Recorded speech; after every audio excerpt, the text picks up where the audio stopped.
Inter pass అయిన students కి practical learning and industrial exposure తో 100% ప్లేస్మెంట్ ఇస్తుంది ఐ క్రియేట్ డిగ్రీ కాలేజ్.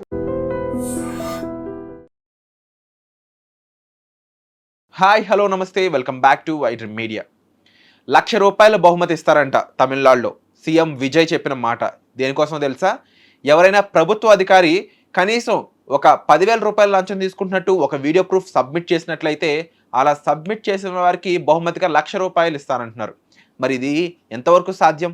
ఇలా ఇవ్వడం ఎంతవరకు కరెక్ట్ అంటే దాదాపుగా ₹10,000 పట్టుకున్నందుకు ₹1,00,000 ఇవ్వడం అనేది ఒక ఎకనామికల్గా అంటే ఫైనాన్షియల్గా ఎంతవరకు వర్కౌట్ అవుతుంది?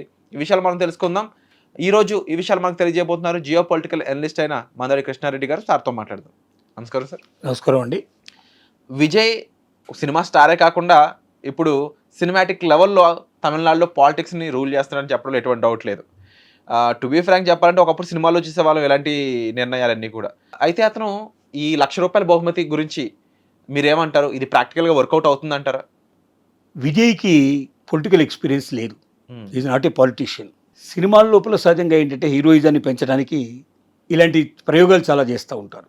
ఒక్కరోజు సీఎం అయినటువంటి వారిని మనం చూపించాము, లేకపోతే ఒక సీఎం రాగానే యంగ్గా రాగానే మొత్తం రాష్ట్రాన్ని దేశాన్ని అంతా మార్చేసినట్టుగా చూపించడం, ఇలాంటివన్నీ చాలా సహజంగా జరుగుతాయి. కానీ అవి వాస్తవంగా ఇవాళ దేశంలో సాధ్యమవుతుందా అంటే మన భారతదేశంలోనే కాదు, ప్రపంచంలో ఎక్కడ సాధ్యం కాదు. లంచం అనేది లేని దేశం ఏదైనా ఉందా ఈ ప్రపంచంలో అని అంటే వెతికి చూడాల్సిందే. అంత సులభంగా కనబడేటువంటి పరిస్థితి అయితే లేదు. లంచం ఎట్లయింది అంటే ఒక రకంగా ప్రభుత్వ ఉద్యోగుల నరాల్లో జీర్ణించుకుపోయింది. తమకు వచ్చే జీతం అనేది ఓన్లీ అది తమకు రావాల్సిన హక్కు, దీంతోపాటు తాము పనిచేసినప్పుడు ఆ పనికి తగినట్టు ఫలితం మాకు దొరకాలి అనేటువంటి ఒక ఆలోచన వాళ్ళలో కలిగింది. ఇది ఈ రాష్ట్రం ఆ రాష్ట్రం అని కాదు, అన్ని రాష్ట్రాలకి ఈ జాడ్యం పట్టుకుంది. దీన్ని ఇంతకుముందు చాలామంది ముఖ్యమంత్రులు నిరోధించడానికి చాలా ప్రయత్నాలు చేశారు. చివరికి ముఖ్యమంత్రికే సహకరించకుండా నెక్స్ట్ ఎలక్షన్స్ లోపల వీళ్ళే దాదాపుగా ఎలక్షను సంబంధించిన అన్ని వర్క్స్ అంతా వీళ్ళే చూస్తారు కాబట్టి ఎన్నికల అధికారులుగా వీళ్ళే ఉంటారు. ఎన్నికల లోపల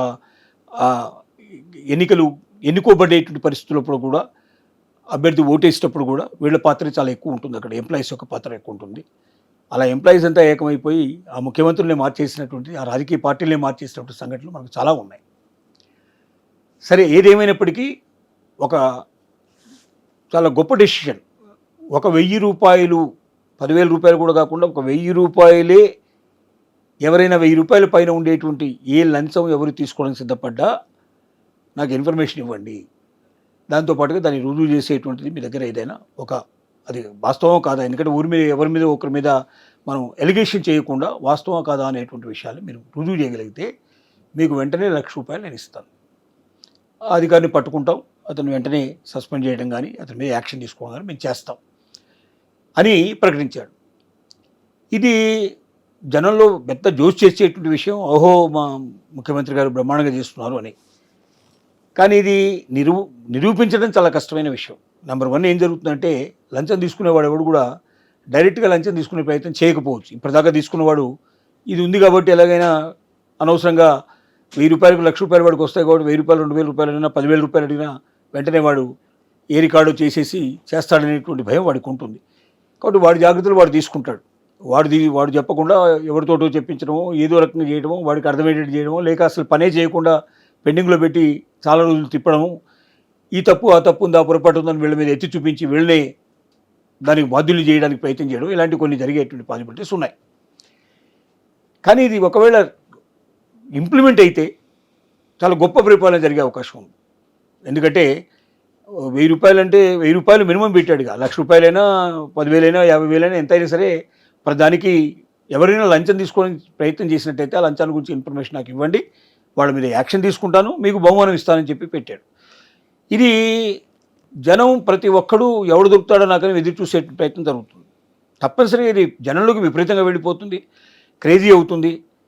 ఇది వాస్తవంగా నిలబడగలిగి దీన్ని ఇంప్లిమెంట్ చేయగలిగి 1 సంవత్సరం ఇంప్లిమెంట్ చేయగలిగిన విజయ్కి ఢోకా లేకుండా ఇంకా 10 ఏళ్ళైనా 25 ఏళ్ళైనా ఉండేటువంటి అవకాశం ఉందేమని మనం చెప్పడానికి వెనకాడాల్సిన అవసరం లేదు.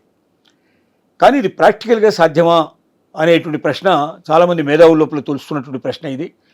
ఇది జీర్ణించకపోయి ఒక రకంగా లంచం తీసుకోవడం మా హక్కు, జన్మ హక్కు అనేటువంటి భావంతో ఉన్నటువంటి గవర్నమెంట్ ప్రభుత్వ అధికారులు, ప్రభుత్వ ఆ, ఉద్యోగులు ఎలా మారుతారు? వాళ్ళు అంత సులభంగా మారగలరా అనేది ఒక పెద్ద ప్రశ్న అవుతుంది. ఎందుకంటే వాళ్ళ ముద్దుల కళ్ళెదురుగానే ఏసీబీ వాళ్ళు పట్టుకుంటూనే ఉన్నారు. ఒక్కొక్కటి దగ్గర 100 కోట్లు దొరుకుతున్నాయి, 50 కోట్లు దొరుకుతున్నాయి, 10 కోట్లు దొరుకుతున్నాయి, తీసుకెళ్తున్నారు, వాళ్ళని జైల్లో పెడుతున్నారు, తర్వాత వాడు ఉద్యోగం ఓడిపోతుంది, ఇవన్నీ జరుగుతూనే ఉన్నాయి. అయినా ఒక్కళ్ళు చలనం లేదు. నెక్స్ట్ వచ్చేవాడు కూడా అది రెడీగానే ఉంటున్నాడు దాంట్లో. అయితే ఇప్పుడు ఎమ్మెల్యే లెవెల్లో కూడా అంటే పార్టీయే తంది, ప్రభుత్వమే తంది కాబట్టి ఎమ్మెల్యే లెవెల్లో అది నిగ్రహిస్తే కింద ఉన్న అధికారులు కూడా సరవుతారు కదా అనేది ప్రజల భావన. ఆ రకంగా చూస్తే నిజంగా ఇప్పుడు ఎమ్మెల్యేలు ఎలాగో తప్పు చేయరు, ఆ రకంగా చూసుకున్నట్లయితే కింద అధికారులు తప్పు చేస్తే వాళ్ళు పట్టుబడినట్లయితే ఇప్పుడు గేమ్ వేరేలా ఉంటుంది అని చెప్పేసి అంటున్నారు. ఇది నిజంగా మరి ఈ రకంగా అన్న చూడొచ్చు దీన్ని. అసలు రాజకీయం అనేది ఇవాళ వ్యాపారం అయింది, ఉమ్, పెద్ద బిజినెస్. దానికన్నా మించిన బిజినెస్ ఇంకోటి లేదు చెప్పాలంటే. ఉమ్, ఎందుకంటే ఒక వార్డు మెంబర్గా గెలవాలన్నా 50 లక్షల నుంచి ₹1 కోటి ఖర్చు పెట్టకుండా ఒక వార్డు మెంబర్ గెలిచే పరిస్థితి లేదు. ఉమ్, ఒక ఎమ్మెల్యే గెలవాలంటే 50 కోట్ల నుంచి 100 కోట్లు కలిపి పెట్టకుండా ఒక ఎమ్మెల్యే గెలిచేటువంటి పరిస్థితి లేదు. ఒక ఎంపీ గెలవాలంటే కనీసం 250 కోట్ల నుంచి 500 కోట్లు ఖర్చు పెట్టకుండా ఒక ఎంపీ గెలిచేటువంటి పరిస్థితి లేదు. ఇది ఉన్న వాస్తవమైన విషయం. ఎందుకంటే అసలు వాళ్ళ యొక్క అనుచరులను మెయింటైన్ చేయాలి. మొట్టమొదట వందలాది మంది, వేలాది మంది అనుచరులను మెయింటైన్ చేయాలి. వాళ్ళకి వెహికల్స్, వాడికి రోజు భోజనాలు, వాడికి తాగుడు, వ్యవహారాల సంగతులు, ఇవన్నీ మొత్తం ఖర్చులు చూసుకోవాలి. ఇది కాకుండా ప్రచార సామగ్రి అంతా తయారు చేసుకోవాలి, వెహికల్స్ అన్నీ కావాలి, ప్రొడ్యూస్ చేసుకోవాలి. దీంతో పాటుగా ప్రజలకి ఎవరైతే ముఖ్యంగా బిలో పావర్టీ లెవెల్లో ఉండేటువంటి ప్రజలందరూ కూడా ఖచ్చితంగా డబ్బు తీసుకోకుండా ఓటేస్తున్నటువంటి వాళ్ళు లేరు. పైపెచ్చు డిమాండ్ చేస్తున్నటువంటి సంఘటనలు కనబడుతున్నాయి. తర్వాత మాకు మీరు 1000 ఇచ్చారు, అవతల వీధిలో మీరు 2000 ఇచ్చినట్టు మాకు తెలిసింది, మీరు డబ్బులు ఇస్తారా లేదని వచ్చి చొక్కాలు పట్టుకుంటున్న పరిస్థితి ఏర్పడుతుంది. ఉమ్, వందలాది కేసులు, వేలాది కేసులు మనకు టీవీలలో ఎక్కడ పడితే అక్కడ మనకు కనబడుతున్నటువంటి పరిస్థితులు ఉన్నప్పుడు దీన్ని పట్టుకోగలిగేటువంటి యంత్రాంగం కానీ, దీన్ని ఆపేసే పరిస్థితులు కానీ ఇవాళ లేని సిచ్యువేషను మనకు కనబడుతుంది. అయితే విజయ్ గెలిచినటువంటి దాంట్లో కొంత డబ్బు ప్రమేయం లేకుండానే గెలిచాడు అనేది మనకు ఇన్ఫర్మేషన్గా తెలుస్తోంది. వాస్తవంగా ఇది నిజమే అయితే భవిష్యత్తు లోపల మొత్తం టోటల్గా రాజకీయ ప్రణాళికే మారిపోయి, ఓటింగ్ ప్యాటర్న్ సిస్టమే మారిపోయి, డబ్బుతో ప్రమేయం లేకుండా రాజకీయాలు నడిచేటువంటి పరిస్థితి క్రియేట్ అయితే మాత్రం లంచగొండితనం కూడా ఆటోమేటిక్గా రూపుమారిపోతుంది. ఇప్పుడు ఏమవుతుందంటే లంచగొండం వాడు చేయనన్నా అక్కడ ఉన్నట్టు ఎమ్మెల్యేలు, తర్వాత వార్డు మెంబర్ దగ్గర నుంచి ప్రతి ఒక్కరు వాడికి అలవాటు చేసే పరిస్థితి తీసుకొస్తుంది. ఎందుకంటే ఇంత డబ్బు ఇస్తే తప్ప నేను చేయను అంటాడు పనివాడు. సిస్టంలో ఉన్న కరెక్షన్ని మనం మార్చలేమంటారు.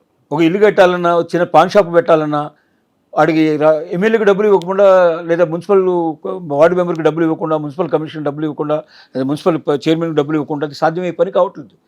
అంటే కింది స్థాయి నుంచి పై స్థాయి దాకా ప్రతి ఒక్కరు కూడా లంచం మీద ఆధారపడుతున్నారు. రాజకీయ జీవితంలో ప్రతి ఒక్కరు డబ్బు సంపాదించడం, ఎందుకంటే ఇంత ఖర్చు పెట్టా నేను, నాకు కనీసం 2 3 5 కావాలనే కోరికతో ప్రయత్నం చేస్తూ ఉన్నాడు. రాజకీయమే వ్యాపారంగా మారిపోయిన ఈ రోజుల లోపల లంచగొండితనం అనేది రూపుమాపడం అనేది సులభమా? చట్టాలు చేసేటువంటి రాజకీయ నాయకులే, ఎవరైతే ఎమ్మెల్యేలు, ఎంపీలు, ఇంకా మిగతా వాళ్ళు ఎవరైతే ఉన్నారో, ఈ అధికార పార్టీలో ఉండేటువంటి వాళ్ళు, అధికారం చూపించే ప్రతినిధులు, వాళ్ళు చట్టసభల లోపలే ప్రవేశించే వాళ్ళే డబ్బు ఖర్చు పెట్టి, కోట్లాది రూపాయలు ఖర్చు పెట్టి ప్రవేశిస్తున్న వాళ్ళు, వాళ్ళ మీద 100 కేసులు, క్రిమినల్ కేసులు వాళ్ళ మీద ఉన్నటువంటి వాళ్ళు, వీళ్ళు చట్టాలు చేస్తున్నారు.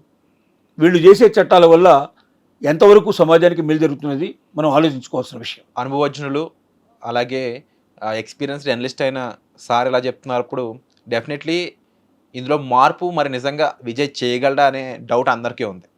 అండ్ డెఫినెట్లీ మీరు చెప్పినట్లు సార్ చూడాలి మరి విజయ్ అనుకున్న ఆ పని తన ఎమ్మెల్యేలకి, ఆ కింద ఉన్న కార్యవర్గానికి నిజంగా ఆ చైతన్యాన్ని తీసుకెళ్ళి నిజంగా ఈ ఓటుకి నోటు అనేది లేకుండా తను ఎలా అయితే నెగ్గగలిగాడో అదేవిధంగా ప్రభుత్వాన్ని రన్ చేయగలిగితే నిజంగా అదొక ట్రెమెండస్ చేంజ్ అని అయితే చెప్పవచ్చు అని చెప్పి నాకు అనిపిస్తూ ఉంది.